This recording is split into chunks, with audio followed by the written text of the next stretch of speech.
Let me jump to this story from the New York Times. Trump's lawyers may become witnesses or targets in documents investigation. And then we have this. Lawyer representing Oath Keepers arrested over January 6th from timcast.com.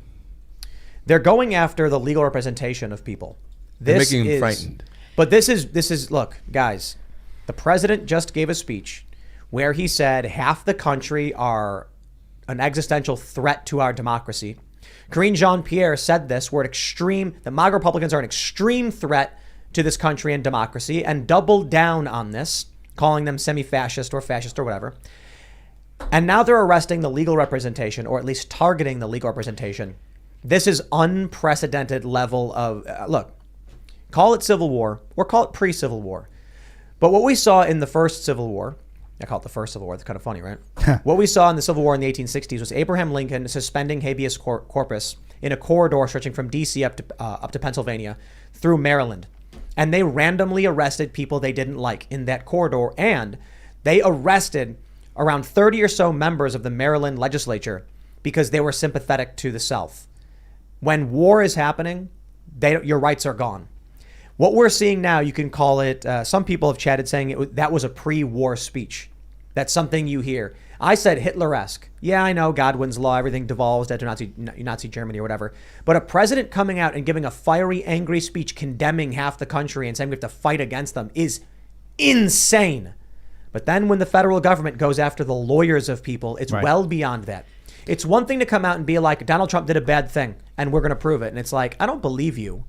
But, we still have to abide by this process until we either vote these people out, fire them, or get some accountability. But show me the evidence. We did that with Russiagate. I very much was like, okay, show me the evidence, prove it. Turns out it was a hoax. It was all a lie, a manipulation to jam up Trump.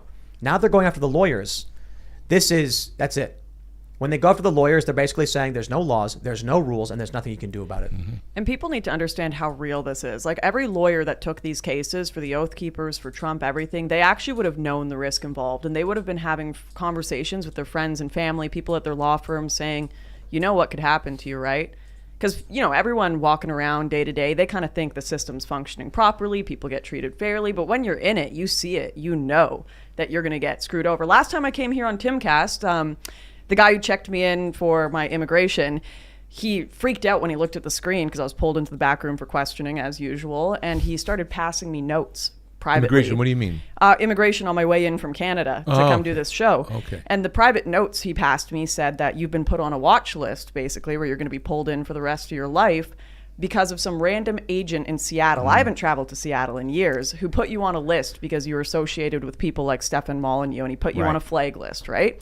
That's the kind of stuff that they know. I get held up for 8 hours sometimes. I'm not able to make flights, thousands of dollars missed. And that's just one of the operations, the things they do behind the scenes to make sure But this is a perfect example to illustrate that. And what they're really doing is they're toxifying anyone associated professionally or as a high-level volunteer with any right of center anti-establishment movement. They're making it so that Trump can't staff a government if he gets back in. They're making it so that we can't hire people. That's right. So we have conversations periodically with high-profile creatives, and there's always an issue.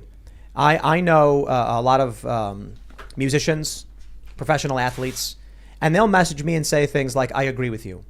The point of this is to make them say, dude, I really can't. I'm sorry, man. I'll lose everything. Look what they're doing. Look what they're doing. But you know what? Some people are cowards, and that's the unfortunate reality. And if the issue is the people who agree with freedom, liberty, individual, personal responsibility, and individualism, if those of us, if this faction is dominated by cowards, well, then we deserve to lose. That being said, I think this shows we are winning.